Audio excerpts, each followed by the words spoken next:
Hi, I'm Joel with 1thousandonewords.com, and today I'd like to talk to you about what it means to navigate the troll universe with this simple guide to self-entertained and politically motivated trolls.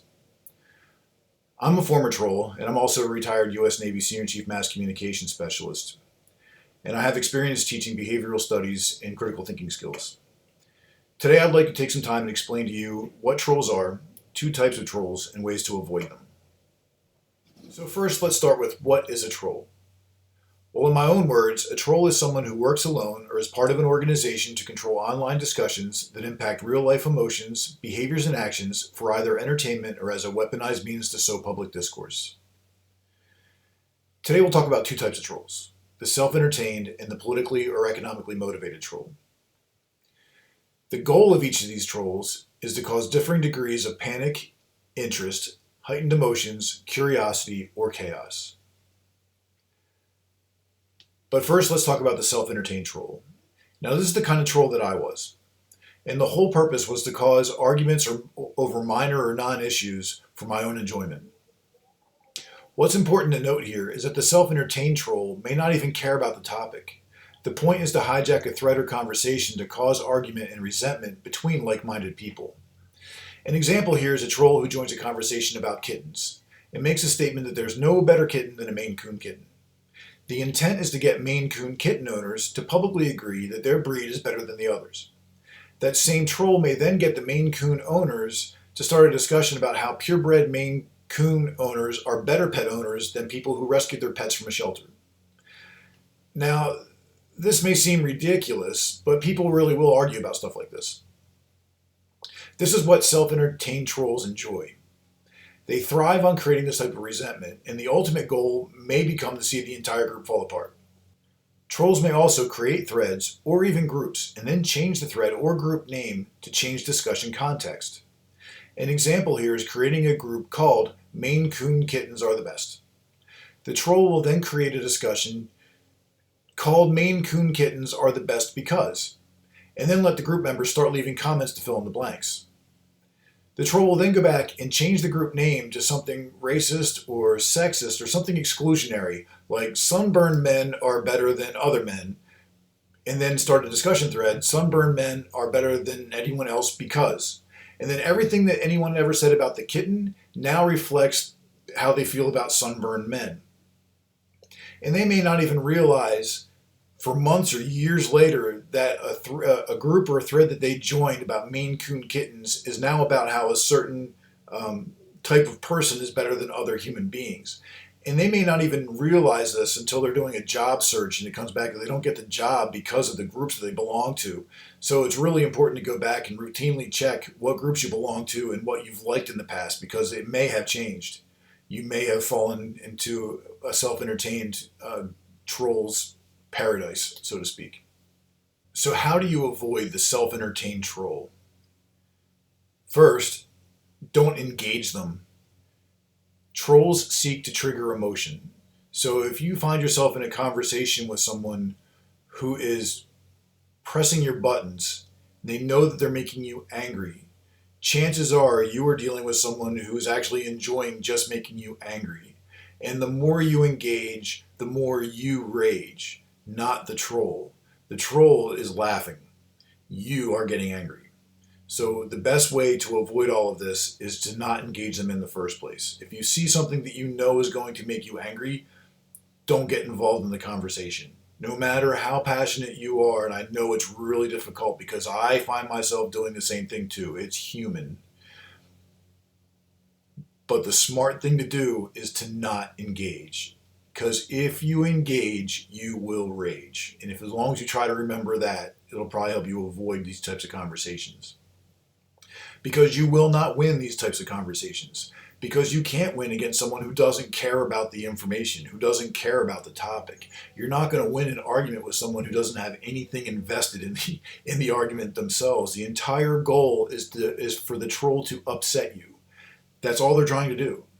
So now that I've talked about the self-entertained trolls, I'd like to talk about the politically or economically motivated trolls. Now these trolls belong to domestic or foreign groups that cause entire movements over major issues for political gain, and oftentimes are paid to do this.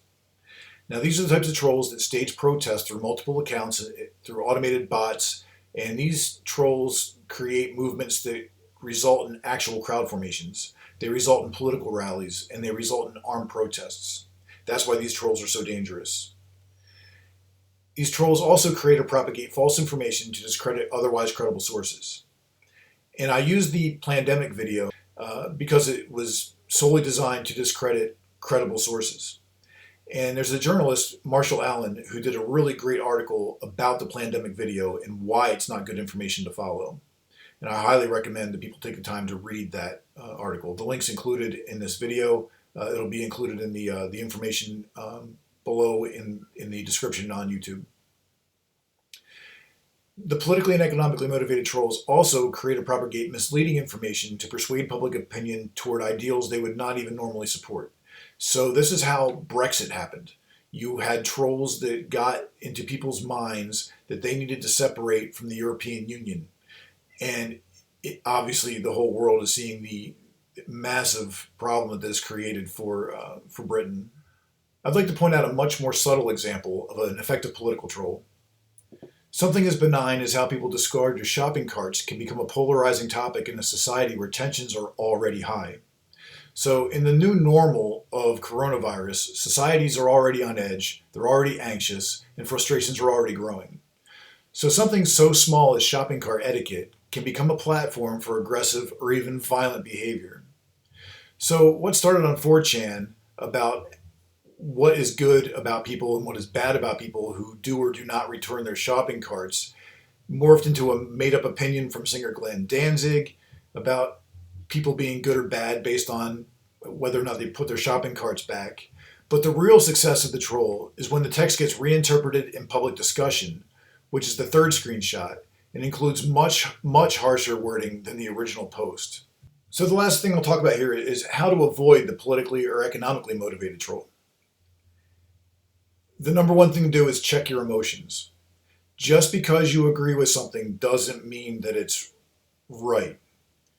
We all have opinions based on all kinds of information that we've been given throughout our lives. That doesn't mean that the information itself is even correct. It's just what we believe. So before you just jump on a bandwagon, do some research and realize that what angers you today may not anger you tomorrow. What you find completely inflammatory today may change tomorrow. So let's say that you are emphatically against homosexuality. Well, today you may feel that way. 10 years from now, you may feel entirely different about it. And so you've joined this group that spewed hatred about homosexuality that you felt was right, and then you go back 10 years later and anything that's on the internet stays on the internet. So that will follow you forever. So before you join certain groups or join movements, remember that there's an impact that these groups have. Not only for the group themselves, not only for society, but individually, it impacts you. It reflects on you what you've decided to do and what you've decided to join and what movement you belong to. So it's really important to check your emotions. Make sure that you're joining groups that are at least apolitical, and nothing that's based on hatred, unless you absolutely don't care about who or what may see this information later on. Always research information. Always find other sources before jumping on a bandwagon. Look at different perspectives. And what I personally do is I stay away from groupthink and information bubbles. So if I get invited to certain groups that I know are not apolitical, that I know are absolutely partisan groups, I will not join them. And I do that because I want to be friends with people who have different views than I do. I want to be able to gain different insights so that I can make informed decisions about my views on the planet. So I don't box myself into any type of information. And knowing what I know about trolls, I do my best to avoid conversing with trolls. Although there is part of me who still enjoys having a removed conversation to where emotions aren't part of this, and I can still, I like messing with trolls. That's become more of a hobby for me than actual trolling was at this point. But still, I need to get away from the computer once in a while too, so I don't spend all my time online, and neither should you. So I'll end this with that. Be sure to, while you are online, visit my website, 1thousandonewords.com. Please support that website. Continue to follow me on YouTube, and I will follow up with some more videos just like this. This is part of a series that I'm working on. Thanks, and have a great day.